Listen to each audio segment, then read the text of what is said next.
Yeah. Today, we're going to be talking about Apple's investment in technology and automation. Basically, what that means is we're going to be focusing on a investment plan for introducing technology and automation to their manufacturing plants. Some key questions we have to ask are why would Apple want to invest in automation? How much do they want to invest? And ultimately, should they go forward with investing? So why should Apple invest? Using robotics and automated systems results in reduced labor cost and improved speed. You no longer have to pay for as many humans, and it obviously robots and AI can produce things much faster than humans can. Along with that, it also reduces error and defects that would come from humans as well, and reducing the amount of defects you have is ultimately going to reduce the amount of money you have to spend replacing those. You also have a better response to demand changes. When Apple releases new products, such as iPhones or Macs, anything that they make, demand can change quickly based on how popular it is. So improving the speed of how fast they can produce things will allow them to respond to changes much better. Another thing it does is have much better inventory management. Controlling your inventory is huge for companies as big as Apple, so nothing goes to waste. Some assumptions we have to make. The project life, we determined that it would be 5 years before needing to replace and upgrade the technology that we used. This is assumed by other projects that have been done in the same uh, market as Apple, and they have all been on average 5 years. The discount rate of 10%, that is assumed because the risk analysis of this project we said was moderate. And the initial investment of 50 million, we decided that we would do this over 100 facilities for Apple worldwide. Apple has about 80 facilities in the US and thousands around the rest of the world. So we decided we would focus on about 100 facilities. And the robotic systems can go from anywhere to 100,000 to 500,000. But since Apple is a high-end company and definitely needs top of the line, we assumed that it would be 500,000. Here's our cash flow table. The initial investment, as we just said, is going to be 50 million.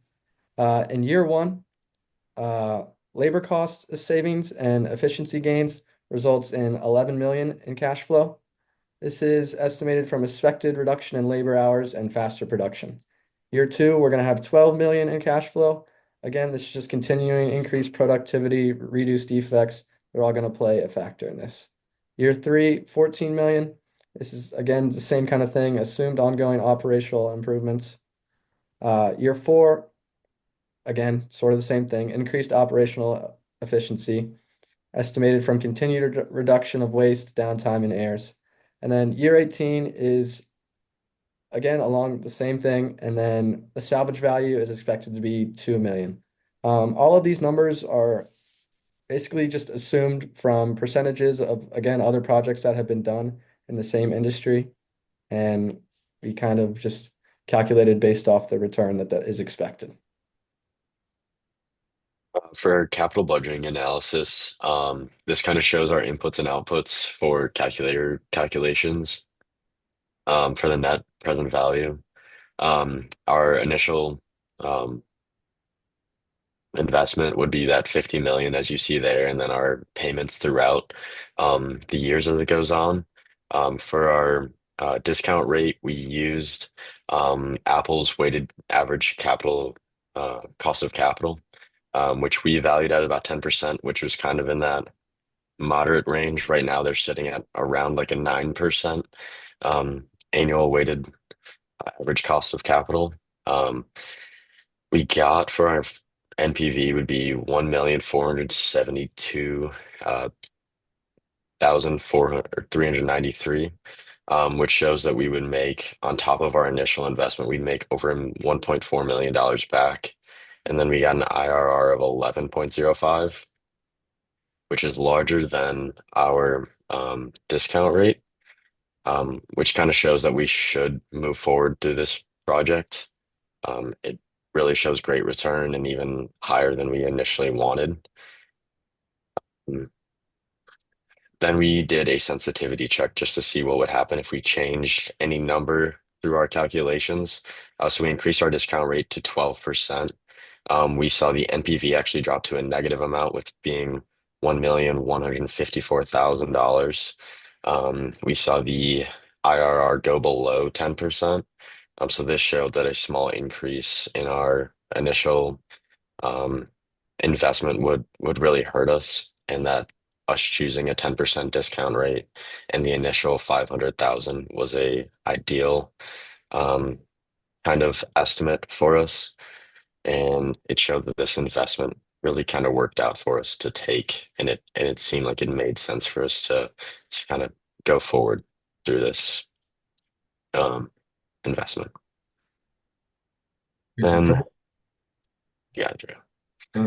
for the financing plan, we didn't really want to overcomplicate it, so we kind of went with a mix of internal funds and some debt.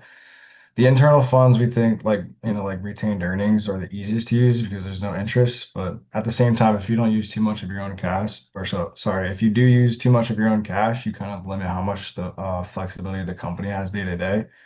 So to balance that, we add in some debt, and the debt is actually used as a benefit because it creates what's called a tax shield, meaning the interest can be deducted, which lowers the overall cost of the project. So it's really about finding a middle ground, in our opinion. We're not draining all the company's cash, but we're also not taking on too much risk from borrowing. So overall, the mix lets the company fund the $50 million investment without putting itself in a really bad financial position. And the big question, should Apple invest? We think absolutely yes, based on what we found, like the NPV and the IRR. The NPV was positive, it was 1.47 million, and the IRR was just over 11%, which is slightly above the required return rate. So financially, it does create value. That being said, it's not completely risk-free.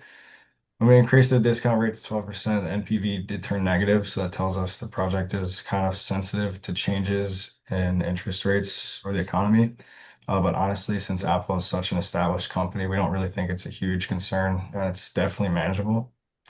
It's not just about the numbers either. The automation itself has real benefits. It can speed up production, it can reduce errors, it can keep product quality consistent, which is super important, especially with Apple's very frequent product launches, needing high demand.